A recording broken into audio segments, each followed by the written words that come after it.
It's the Real Estate Podcast, brought to you by ANZ Home Loans for financial well-beings. Hey, welcome back to another episode of the Real Estate Breakfast as we talk your property news 7 days a week.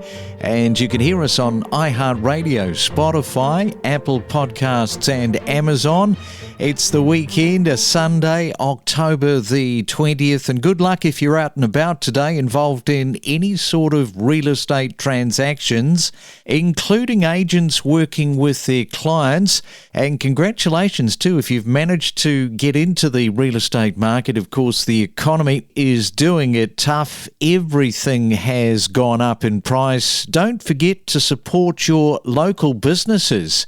Temu, this third-party marketplace, it seems half of Australia are buying products here, but it does not manufacture or properly certify the safety of its goods. Temu's products, including clothing and accessories, have been found to contain illegal levels of toxic chemicals like lead, which can cause serious health issues. And investigations by Choice, well done for this, they have revealed that Temu's falsely advertised some products as being safely certified, raising concerns about deceptive practices. And Temu ranks among the lowest in perceived product quality and trust, with only 7% of shoppers expressing confidence in its goods.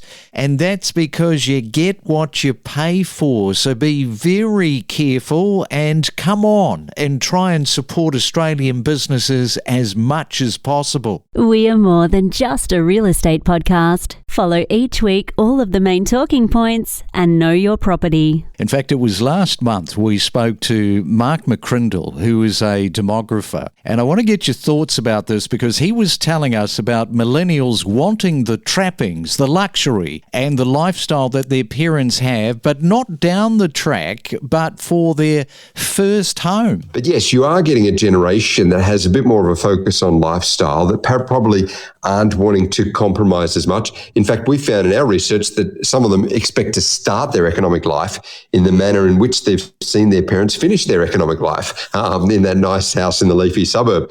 And the only way that can, of course, occur in most circumstances is if the bank of mum and dad or even the property of mum and dad is somehow used to support that transition. I'm just thinking for anybody, Margaret, that is older than the millennials, if they went to their parents and sort of asked them for property the same value of what mum and dad was living in, first off, probably the parents would say, stop it, you're living in the Matrix, wake up, and then be laughed out of the room. Well, you can't blame the millennials because it's how they were raised. I think about my time when I was younger. I was raised with a sense that I lived in the place that I lived in because of all the hard work that my parents put in. And if I wanted to have that same lifestyle when I finally left my home and became an independent person, it was going to take me quite some time and I was going to need to follow that same path as my parents did. But millennials have been raised by a generation of people who, for some reason, want to give them everything. So they grew up in the comfort and great lifestyle that their parents provided for them. Parents didn't withhold things the way my parents withheld things from me. Even when they could afford to give me a better lifestyle, they still made me work for every single thing that I ever got from them. And it meant that as an adult, I knew that I had to work for every single thing that I was going to get and start at the bottom of the rung. So you can't blame the millennials. It's not their fault. It's how they've been raised. They know nothing else.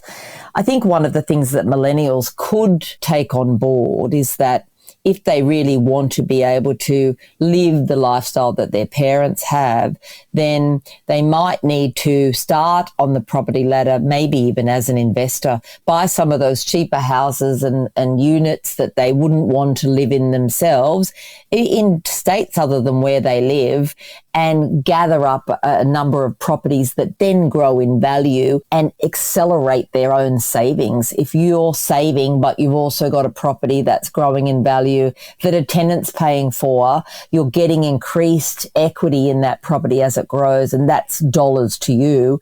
And then eventually you can sell the lot. Core Logic, they brought out some numbers recently. Melbourne, 6th most expensive city in Australia.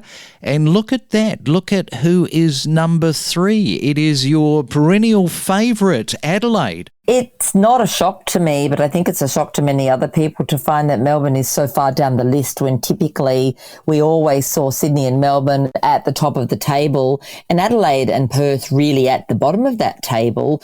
Tasmania was for a long time, but came through with excessive growth in Hobart over a protracted period of time. So interestingly now, Perth is number 2 behind Sydney and Adelaide is number 3. But if we have a look at the reasons for that, it's no shock at all to me, and probably the reason why I did invest heavily in both of those areas. Ready to step up your property knowledge? Access powerful insights with us. Now, Lochinvar, it is located just an hour from Newcastle. It has outpaced, as I say, nearly all capital city suburbs in price growth over the past year, except for 2 suburbs. And I wonder where those 2 suburbs would be. Can you guess where those 2 suburbs would be? I can tell you that they are in Adelaide. Yes, the darling over the last 12 to 18 months. So that doesn't surprise. But Stephanie, what's the driver, do you think, for the growth and the spectacular growth in Lochinvar? Absolutely. So being number 1 is definitely affordability for the type of property that you can actually purchase. For example, a home worth in Newcastle for $800,000 will be a lot less, whereas in Lochinvar you can purchase something less than a year old, quite new, the land size, the lifestyle, and also the proximity to growth areas in Lochinvar. Now, Lochinvar has had this recent surge in new developments, which is obviously fueled buyer demand, driven up the prices. Tell us a little bit about what's going on in your market with regard to those new developments, more in particularly, what is actually being built? Yeah, absolutely. So yes, what's being built here in Lochinvar is a standard of 4 bedrooms, 2 bathrooms, 2-car garage, situated on about 700 odd square metres, and that's what families are looking for, is just that extra space. And not to mention the location in towards the Hunter Expressway, straight down to Sydney and Newcastle, and also the Upper Hunter. So it's more so affordability, the land size, and also the layout of the home is what families are looking for. Not to mention, it is a great place for investment. For example, you can achieve $700 to $800 per week on a 422. Yeah, I always like the rationale from an investor. So they're just simply saying this is value for money. Beyond that, what are some of the other things that investors are indicating to you for wanting to move into the area? Especially the age of the homes, depreciation-wise as well, just looking at it, and families are looking to move here. So whether they're building and looking to rent a place for a minimum of 12 months, so you've got investors coming in, first home buyers, but for investment purposes, the growth there just continues to grow and it remains steady in the Lochinvar area. Because we've got first-time buyers that listen to the podcast, perhaps just give us a little bit of an overview, because there'll be a lot of people around the country that have never heard of Lochinvar. Perhaps you can just sort of talk to the rural lifestyle, because this is a bit of a driver for people. They like to have a bigger backyard, a bit of room, and plenty of land around by the sound of it. The other thing that I picked up on with Lochinvar is that it's very close to job opportunities in the area. So perhaps sort of lay all of that out for first-time listeners that don't know anything about Lochinvar. Absolutely. So Lochinvar is quite central at the moment if you consider moving here for work. If you work in the mines, you've also got hospitality around you, and also the medical industry as well, with the new Maitland Hospital recently opening. And also majority, if you're a contractor, there's plenty of work options in the Hunter Valley. So there's multiple job opportunities, especially for first home buyers as well. If they're looking to get into the market or relocate, there will be a job there there potentially for them. Every week, unravel the real estate market to empower your real estate knowledge. It is really difficult for young people to get on the property treadmill, if you will, but I also think that some of them are starting to feel hopeless. And I would encourage anybody who has got first home buyers in their orbit, I would encourage them to go and see a mortgage broker. Even if they know they can't actually afford to buy anything now, what the mortgage brokers can do is help direct people for the planning process. They can go through what levels all of the incentives are at. They can talk about what your options are from an amount of deposit that's required. There's a lot more options out there than a lot of people are aware. And I just don't want young people to think this is absolutely impossible, because it is possible if you get good advice, but it might take, a couple of years of planning and saving, but get the advice you need now. Don't wait until you think you've got enough money in the bank to get the advice, because you'd be surprised the difference it can make. Yeah, that's a great piece of advice, because, the whole knowledge base with the mortgage brokers, they know the market, they know exactly what you require. And sometimes people don't think that they've got enough money. They go and see a mortgage broker, Leanne, and hello, suddenly, wow, we can actually get into the housing market. That's exactly right, because there are a number of incentives for first-home buyers, and they change quite frequently. So the mortgage brokers are on top of all of that. So it's definitely worth a conversation. Just things like knowing how much money, too much money in the bank, you can't qualify for some of the incentives. There's just lots of tips that they can give you that will make it a less daunting experience. Yeah, and just talking about less daunting, analysis by money.com.au, that tells us that young Australians now need a deposit 99% larger than 2012 to buy a home. I found this quite staggering. Back in 2012, a first home buyer would need around almost $49,000 for a 10% deposit based on the Australian Bureau of Statistics dwelling values.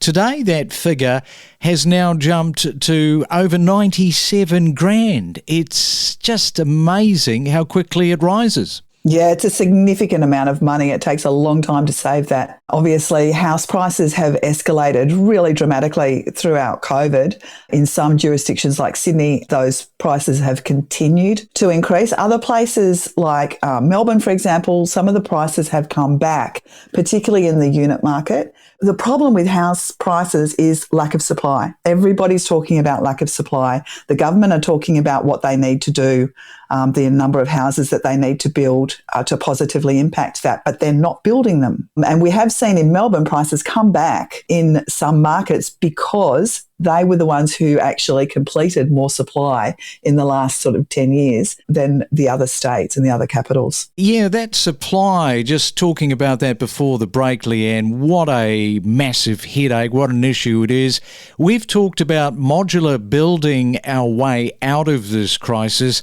Simon Kustumar has actually been on the Breakfast podcast talking about full upscaling of factories that can turn out meaningful numbers of modular homes. Should we be investing in this technology at scale is probably the question I'd love to ask you. Well, we definitely need to be looking at it very closely, because what we're doing right now is not working. We are not building the number of houses the government have pledged to build. And part of the problem is that we don't have enough tradespeople. So if there's other ways, other methods of building that has less of a need for specialised trades, we definitely need to explore it. Our housing approvals are down, but in particular the unit market, something like 12% down on the last quarter for approvals. So that's just telling me that the supply is going to continue to be a problem down the track. And you've done a report, I think it's called the Growth Areas Infrastructure Requirements Report. Sounds a little bit technical, but in simple language, basically you've looked at those growth areas with infrastructure or developing infrastructure. Have I got that right? Yeah, that's correct. So this report that we've recently released is a report which looks at strategic pieces of infrastructure that are required to support housing supply in a range of growth areas. It comes off the back of a piece of work we did last year called our National Housing Pipeline Project. And essentially that project was looking at undeveloped urban zoned or potential future urban zoned land across the Perth metropolitan area. And it was essentially looking at a whole range of constraints that would potentially prevent that land from being realised for housing supply. And this piece of work takes it a next step and looks at, okay, so we've got this land that we know is zoned for urban development or potential future urban development. How do we unlock that land for housing supply? Because we know we've got a critical undersupply of housing, both for our current population and our growing population. And so we looked at a range of areas across Perth Metro that we knew could deliver housing supply based on government's own plans for future growth to accommodate our population. Yeah, I know that investors, they look in particular to these sorts of reports. Any report around infrastructure for an area will tell a little bit of a story of just how viable it is to develop land. It certainly is. Yet we are in a housing crisis. We've got high demand and supply really isn't keeping pace. We've seen that we've had fewer completions of houses. Lots on the markets have gone down. So we release our own data called the Urban Development Index. And for the June quarter, we saw that lot sales were up 54% compared to the same time last year, but lots on the market were down 71%. So it really sort of demonstrates that high demand and low supply. And we also saw the ABS building activity data released this Wednesday as well, which again has shown that completions across WA in the June quarter have dropped from the March quarter, but we've also seen them significantly below long run averages. So we're looking at about 20% below that long run average. We connect you to the best real estate information across Australia. The Real Estate Podcast.